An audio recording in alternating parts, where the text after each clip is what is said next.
नमस्कार दोस्तों, मैं Dharmendra Verma online study with DK में आपका बहुत बहुत स्वागत करता हूं। आज हम बात करने वाले दोस्तों सीटेट एग्जाम में पर्यावरण अध्ययन में विगत 9 वर्षों में पूछे गए प्रश्नों के बारे में। यहां पर दोस्तों परिवार एवं मित्र, जंतु और पेड़ पौधों से संबंधित 33 अति महत्वपूर्ण प्रश्न मिलेंगे। हर प्रश्न दोस्तों सीटेट एग्जाम में पूछा गया है। साथ ही साथ दोस्तों उन प्रश्नों का भी यहाँ पर संग्रह किया है जो 2 से 3 बार पूछे गए हैं। तो स्किप मत कीजिएगा, पूरा देखिएगा कौन सा प्रश्न कितनी बार पूछा गया है। इस वीडियो के माध्यम से मैं बताऊंगा। और भी जो सब्जेक्ट है बाल विकास, हिंदी, मैथ्स और जो अन्य सब्जेक्ट हैं उन सभी के सीटेट एग्जाम में विगत 9 वर्षों में पूछे गए प्रश्नों का संग्रह करूंगा। तो वीडियो को लाइक कर दीजिएगा, अपने दोस्तों के साथ शेयर कर दीजिएगा और अभी तक हमारे चैनल को सब्सक्राइब नहीं किया तो सब्सक्राइब कर बेल आइकन को भी दबा दीजिएगा, जिससे कि आपको लेटेस्ट वीडियो मिलती रहे। साथ ही साथ दोस्तों आपको इसकी पीडीएफ चाहिए तो आप हमारे ऐप्स को डाउनलोड कर सकते हैं, जिसकी लिंक आपको डिस्क्रिप्शन में मिल जाएगी। जाकर ऐप्स को डाउनलोड कर लीजिएगा। वहाँ पर आपको 15,000 से ज़्यादा क्वेश्चन मिलेंगे अलग अलग सेक्शन में। वहाँ पर दोस्तों आप अपनी क्यूज भी दे सकते हैं, बहुत सारी क्यूज डली हुई है। तो वहाँ पर आप अपना आकलन भी कर सकते हैं कि आप उन जो प्रश्न दिए हुए हैं उसमें कितने नंबर ला सकते हैं। तो ऐप को डाउनलोड कर लीजिएगा, अपने रेटिंग दे दीजिएगा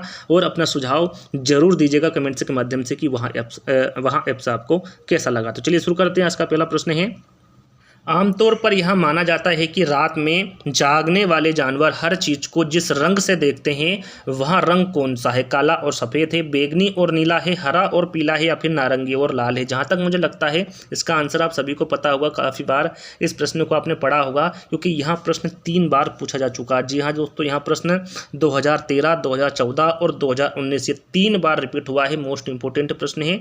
तो ये प्रश्न दोस्तों जिन प्रश्नों को मैं आपको बता रहा हूँ सभी को आपको रट लेना है। कौन सा प्रश्न कब पूछ ले जाए इसका कोई भरोसा नहीं। तो हर प्रश्न को आपको अच्छे से ध्यान से देखना है और इनको रट लेना है।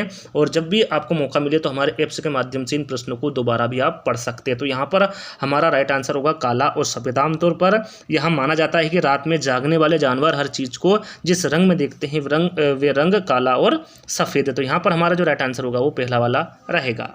चलिए अगला प्रश्न है, महिलाएं पुरुषों की तुलना में कमजोर है। यहाँ एक रिक्त स्थान है, अंधविश्वास है, मिथक है, वैज्ञानिक तथ्य है या फिर रूढ़िबद्ध धारणा है? यहाँ प्रश्न 2018 में पूछा गया था सीटेट एग्जाम में। तो यहाँ पर हमारा राइट आंसर होगा महिलाएं पुरुषों की तुलना में कमजोर है। यहाँ एक रूढ़िबद्ध धारणा है। क्या है ये? एक रूढ़िबद्ध धारणा। ना ही अंधविश्वास है, ना ही मिथक है और ना ही वैज्ञानिक तथ्य है। ये एक रूढ़िबद्ध धारणा है। यहाँ पर डी वाला विकल्प हमारा सही रहेगा। चलिए अगला प्रश्न है, यदि हम पक्षियों का अवलोकन करते हैं तो हम यहाँ पाते हैं कि अधिकांश पक्षी अपनी गर्दन अत्यधिक हिलाते हैं। इसका कारण यह है कि इसका कारण क्या है? अधिकांश पक्षियों के नेत्र स्थिर होते हैं और घूम नहीं सकते। इनके कान ढके होते हैं और वे उड़ सकते हैं।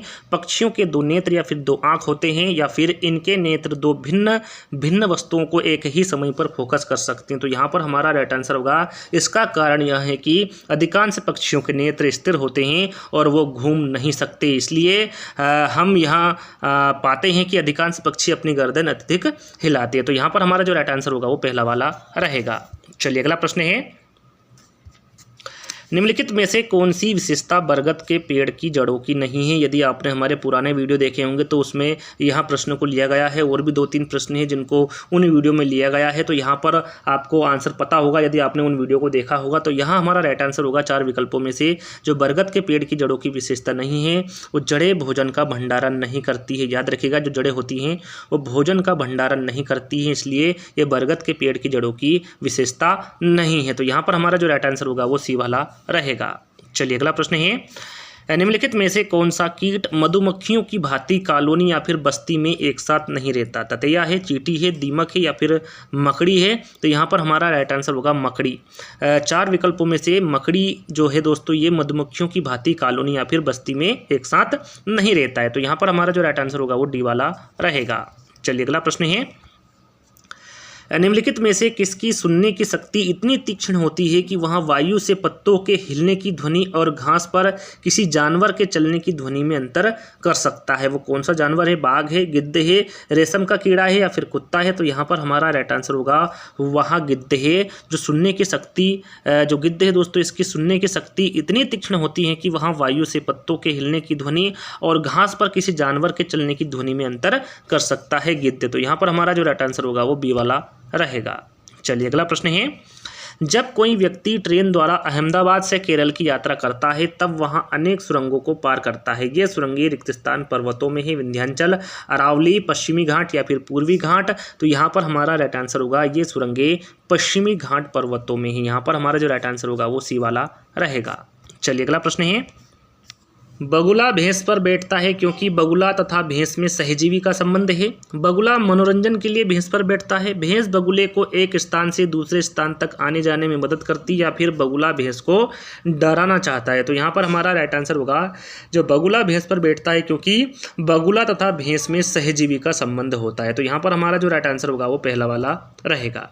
चलिए अगला प्रश्न है, निम्नलिखित में से जड़ का कौन सा कार्य पौधे के लिए नहीं है। यहाँ पर आपको बताना है जो जड़ का कार्य है वो कौन सा कार्य है जो पौधे के लिए नहीं है। भोजन भंडारण या फिर संचित करना, ह्यूमस उपलब्ध कराना, पौधे को सहारा देना, या फिर जल तथा खनिजों का अवशोषण करना। तो यहाँ पर हमारा राइट आंसर होगा जो जड़ का कार्य नहीं है पौधे के लिए वो है ह्यूमस उपलब्ध कराना। ये जड़ का कार्य नहीं है पौधों के लिए। तो यहाँ पर हमारा जो राइट आंसर होगा वो बी वाला रहेगा।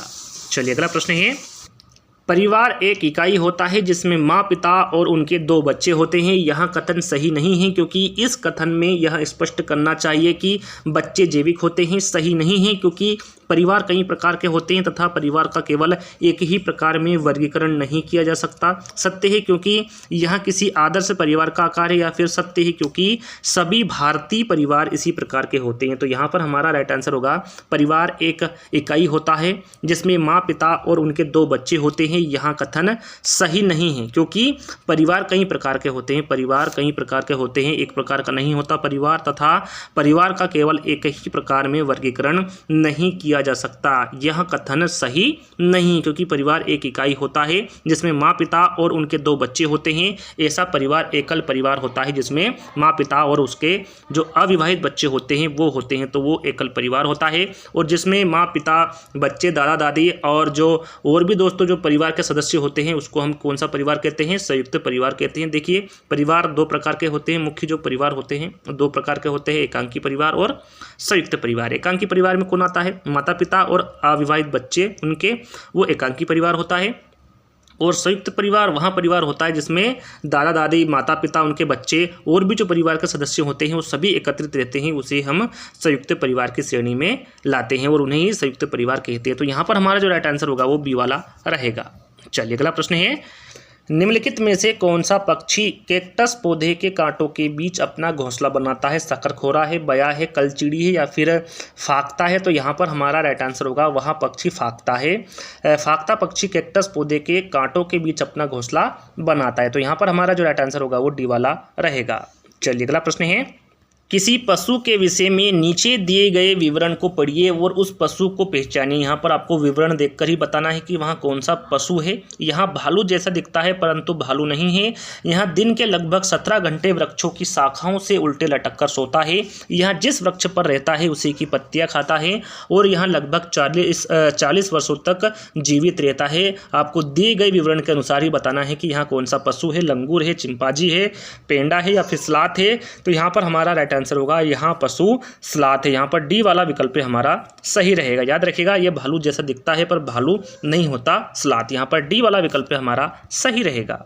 चलिए अगला प्रश्न है, नीचे दिए गए जीवों के समूह में से किनकी दृष्टि श्रेष्ठ होती है तथा वे मनुष्यों की तुलना में 4 गुनी अधिक दूरी की वस्तुओं को देख सकते हैं? यहाँ पर आपको बताना है वो कौन सा जीवों का समूह है जो मनुष्यों की तुलना में 4 गुनी अधिक दूरी की वस्तुओं को देख सकते हैं। बाघ, तेंदुआ, सांड है, सांप, रेशम कीट, छिपकली है, चील, गरुड़, गिद्ध है या फिर मधुमक्खी, मच्छर, तितली है? तो यहाँ पर हमारा सही आंसर है वहाँ जीवों का समूह चील, गरुड़, गिद्ध हैं। ये मनुष्यों की तुलना में 4 गुनी अधिक दूरी की वस्तुओं को देख सकते हैं, चील, गरुड़ और गिद्ध। तो यहाँ पर हमारा जो राइट आंसर होगा वो सी वाला रहेगा।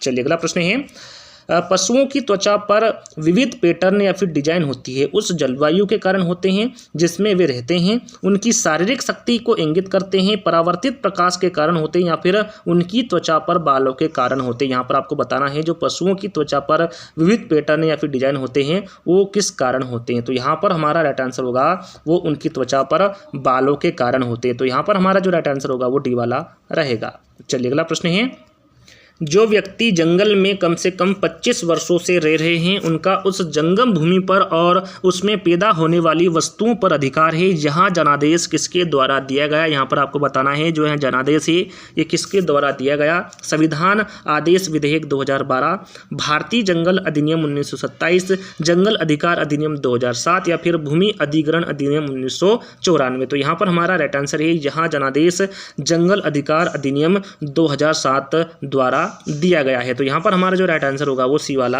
रहेगा। चलिए अगला प्रश्न है, कोई पक्षी पेड़ की ऊंची डाल पर अपना घोंसला बनाता है। यहाँ पक्षी हो सकता है शक्करखोरा, कलचिड़ी, कौवा या फिर फाख्ता। तो यहाँ पर हमारा राइट आंसर होगा यहाँ पक्षी कौवा हो सकता है। 4 विकल्पों में से कोई पक्षी पेड़ की ऊंची डाल पर अपना घोंसला बनाता है तो यहाँ पक्षी कौवा हो सकता है। यहाँ पर सी वाला विकल्प हमारा सही रहेगा। चलिए अगला प्रश्न है, निम्नलिखित में से सत्य कथन को चुनिए। आपको सत्य कथन को चुनना है 4 विकल्पों में से और कोड में आपको आंसर देना है कि पहला कथन सत्य है कि दूसरा, तीसरा कि चौथा। तो यहाँ पर मैं 4 विकल्पों को नहीं पढ़ूंगा, डायरेक्टली इसके आंसर की ओर बढ़ेंगे। यहाँ पर देखिए पहला विकल्प है हाथी गंदेले पानी में खेलना पसंद करते हैं क्योंकि इससे इनके शरीर को ठंडक मिलती है। तो पहला विकल्प तो हमारा बिल्कुल सही है। अधिकांश हाथी दिन में लगभग 10 घंटे आराम करना और सोना पसंद करते हैं। यहाँ पर जो दूसरा विकल्प रहेगा वो हमारा असत्य रहेगा क्योंकि अधिकांश हाथी दिन में 5 से 6 घंटे आराम करना और सोना पसंद करते हैं, ना कि 10 घंटे। तो यहाँ पर जो दूसरा वाला विकल्प रहेगा वो हमारा असत्य रहेगा। तीसरा विकल्प है 3 महीने के हाथी के बच्चे का वजन लगभग 200 किलोग्राम होता है। बिल्कुल सही है। जो 3 महीने का हाथी होता है, सॉरी हाथी का बच्चा होता है, उसका वजन लगभग 200 किलोग्राम का होता है। चौथा विकल्प है हमारा अधिकांश बड़े हाथी एक दिन में लगभग 100 किलोग्राम पत्ते या फिर झाड़ियाँ खा लेते हैं। तो यह भी हमारा बिल्कुल सही विकल्प है। तो यहाँ पर हमारा जो राइट आंसर होगा वो पहला, दूसरा और चौथा जो विकल्प रहेगा वो सत्य रहेगा और जो दूसरा वाला विकल्प रहेगा यह सत्य रहेगा। तो हमारा यहाँ पर जो राइट आंसर होगा वो सी वाला रहेगा। चलिए अगला प्रश्न है, कुछ पक्षी हमारी तुलना में 4 गुनी अधिक दूरी तक देख सकते हैं। ये पक्षी देखिए यहाँ प्रश्न पहले भी पूछा गया था और अब भी पूछा गया है, पर जो 4 विकल्प हैं थोड़ा अलग है। तो यहाँ पर ध्यान दीजिएगा, इस प्रकार के प्रश्न पूछे जाते हैं। इन प्रश्नों को आपको अच्छे से रट लेना है। मैं फिर बता रहा हूँ, आपको यहाँ पर बताना है कि वो कौन सा पक्षी है हमारी तुलना में 4 गुनी अधिक दूरी तक देख सकता है। कौवा, चिल, बुलबुल है, बाज, कबूतर, तोता है, चील, बाज, गिद्ध है या फिर फाख्ता, कौवा और मोर है। तो यहाँ पर हमारा जो राइट आंसर होगा वो होगा चील, बाज और गिद्ध। ये तीनों ही दोस्तों हमारी तुलना में 4 गुना अधिक दूरी तक देख सकते हैं। तो यहाँ पर हमारा जो राइट आंसर होगा वो सी वाला रहेगा। चलिए अगला प्रश्न है, निम्नलिखित पक्षियों में से कौन काफ़ी हद तक अपनी गर्दन को पीछे तक घुमा सकता है। वहाँ कौन सा पक्षी है जो काफ़ी हद तक अपनी गर्दन को पीछे तक घुमा सकता है। मैना है, उल्लू है, कौवा है या फिर कोयल है। तो यहाँ पर हमारा जो राइट आंसर होगा वो उल्लू होगा। उल्लू अपनी जो गर्दन है दोस्तों काफ़ी हद तक पीछे तक घुमा सकता है। तो यहाँ पर हमारा जो राइट आंसर होगा वो बी वाला रहेगा। चलिए अगला प्रश्न है, यहाँ पर भी आपको कोड में आंसर देना है दोस्तों। खेजड़ी वृक्ष के बारे में आपको सही कथन के बारे में जानकारी देना है। कौन सा रहेगा, पहला, दूसरा, तीसरा या फिर चौथा। तो इनके जो 4 विकल्प हैं हम पढ़ लेते हैं। जो सही है उस पर सही पर टिक करेंगे, जो गलत है उसके बारे में आपको बता दूंगा। तो यहाँ पर पहला विकल्प है हमारा, यहाँ वृक्ष मुख्यतः रेगिस्तान क्षेत्रों में पाया जाता है। बिल्कुल सही है। जो यहाँ वृक्ष है ये मुख्यतः रेगिस्तानी क्षेत्रों में ही पाया जाता है। दूसरा विकल्प है इसे अधिक जल की आवश्यकता नहीं होती। तो बिल्कुल सत्य बात है। जो रेगिस्तान होता है वहाँ वैसे ही जल नहीं होता, इसलिए इसकी जो जल की मात्रा होती है या फिर इसे अधिक जल की आवश्यकता नहीं होती। यहाँ पर दूसरा वाला विकल्प भी हमारा सत्य रहेगा। यहाँ छायादार वृक्ष है जिसकी छाया में बच्चे खेलना पसंद करते हैं। बिल्कुल सही बात है, ये एक छायादार वृक्ष होता है खेजड़ी। तो तीसरा वाला विकल्प भी हमारा सही रहेगा। चौथा विकल्प पढ़ लेते हैं, यहाँ अपने तने में जल एकत्र करता है और लोग पतले पाइप से इस जल को पीते हैं। यहाँ विकल्प खेजड़ी वृक्ष के बारे में सत्य नहीं है। यहाँ जो कथन है दोस्तों ये ओक, जो रेगिस्तानी ओक वृक्ष होता है उसके बारे में सत्य कथन होगा, ना कि खेजड़ी वृक्ष के बारे में। तो यहाँ पर हमारा जो राइट आंसर होगा वो पहला, दूसरा और तीसरा। तो ये पहला वाला जो विकल्प रहेगा दोस्तों हमारा सत्य रहेगा। तो यहाँ पर पहला वाला विकल्प हमारा सही रहेगा। चलिए अगला प्रश्न है, रेगिस्तान ओक, जिसके बारे में हम बात करें दोस्तों, यहाँ प्रश्न काफ़ी बार पूछा गया है। आपने यदि सीटेट एग्जाम दी होगी या फिर इनके प्रश्न पढ़े होंगे तो आपको पता होगा। यहाँ प्रश्न रेगिस्तान ओक के बारे में अधिकतर प्रश्न पूछे गए हैं। तो यहाँ पर रेगिस्तानी ओक एक पेड़ का नाम है जिसकी जड़ें उस गहराई तक जमीन में भीतर जाती है जब तक कि पानी तक ना पहुँच जाए। इस पेड़ की जड़ों की गहराई इस पेड़ की ऊंचाई के लगभग 30 गुनी होती है। यहाँ पेड़ कहाँ पाया जाता है, यहाँ पर आपको बताना है यहाँ पेड़ कहाँ पाया जाता है। इस प्रश्न को अच्छे से याद कर लीजिएगा क्योंकि इस प्रश्न में जो रेगिस्तान ओक है उसकी विशेषताओं के बारे में बताया गया है। इसकी विशेषता के बारे में भी आपसे पूछा जा सकता है। यहाँ पर पूछा गया है कि यहाँ पेड़ कहाँ पाया जाता है, राजस्थान में, आबू धानी में, ऑस्ट्रेलिया में या फिर रूस में। तो यहाँ पर हमारा राइट आंसर है यहाँ पेड़ ऑस्ट्रेलिया में पाया जाता है। यहाँ पर सी वाला विकल्प हमारा सही रहेगा। चलिए अगला प्रश्न है, नीचे दिए गए सभी जानवरों में निम्नलिखित में से कौन सी विशेषता पाई जाती है? छिपकली, गोरैया, कछुआ और सांप। इन चारों जानवरों के बारे में आपको बताना है चार विकल्पों में से कि इनमें कौन सी विशेषता पाई जाती है। ये अंडे देते हैं, ये जहरीले होते हैं, ये भूमि एवं जल दोनों में रह सकते हैं, या फिर इनके शरीर सल्क से ढके होते हैं। तो यहाँ पर जो छिपकली, गोरैया, कछुआ और सांप में जो समान विशेषता पाई जाती है वो है ये है कि ये अंडे देते हैं। तो यहाँ पर हमारा जो राइट आंसर होगा वो पहला वाला रहेगा। चलिए अगला प्रश्न है, रेगिस्तानी ओक के बारे में निम्नलिखित कथनों का अध्ययन कीजिए। थोड़ी देर पहले दोस्तों मैंने आपको बताया था कि आपको विशेषताओं को याद रखना है और वही बात यहाँ पर पूछी गई है। चार विकल्प दिए गए हैं और कोड में आपको आंसर देना है कि कौन सा सत्य रहेगा, पहला, दूसरा, तीसरा या फिर चौथा। तो यहाँ पर चार विकल्पों को हम ध्यान से पढ़ेंगे, कौन सा सत्य है कौन सा सत्य है उसके बारे में हम जानकारी देंगे आपको। तो यहाँ पर पहला विकल्प है रेगिस्तानी ओक एक वृक्ष है जिसकी ऊंचाई हमारी कक्षा के कमरे के लगभग बराबर अर्थात लगभग 4 मीटर होती है। हम थोड़ी देर पहले ही पढ़ा था कि रेगिस्तानी ओक एक वृक्ष है। यहाँ पर नई चीज देखने को मिली कि जो इसकी ऊंचाई होती है वो लगभग 4 मीटर की होती है। तो इस बात को भी आपको ध्यान में रखना है। तो यहाँ पर जो पहला वाला विकल्प रहेगा वो तो हमारा सत्य है। दूसरा विकल्प है इस वृक्ष की जड़ें नीचे वृक्ष की ऊंचाई की लगभग 30 गुनी गहराई तक जमीन में भीतर जाती है जब तक कि पानी तक ना पहुंच जाए। ये हमने वहां पर पढ़ा था। तो यहाँ पर जो बी वाला विकल्प है ये भी हमारा सत्य रहेगा। तीसरा विकल्प है इस वृक्ष के तने में पानी एकत्रित होता है। मैंने थोड़ी देर पहले ही दोस्तों इसके बारे में ओक के बारे में बताया था। तो यहाँ पर जो तीसरा वाला विकल्प है ये भी हमारा सही रहेगा। चौथे विकल्प की ओर बढ़ते हैं, यहाँ वृक्ष आबू धानी में पाया जाता है। तो अभी मैंने थोड़ी देर पहले ही आपको बताया था कि यहाँ वृक्ष ऑस्ट्रेलिया में पाया जाता है, ना कि आबू धानी में पाया जाता है। तो यहाँ पर डी वाला विकल्प हमारा गलत रहेगा। तो ए, बी, सी ये तीन विकल्प हमारे सही रहेंगे। तो कोड के अनुसार हमारा जो सही आंसर होगा वो डी वाला रहेगा। डी वाला आंसर हमारा राइट होगा। चलिए अगला प्रश्न है, निम्नलिखित में से वहाँ कौन सा जानवर या फिर वहाँ कौन सा जंतु है जिसके अग्र दांत हमेशा बढ़ते रहते हैं। अग्र यानी कि आगे के जो दांत होते हैं वो हमेशा बढ़ते रहते हैं। वे दांतों को बहुत अधिक लंबा ना होने देने के लिए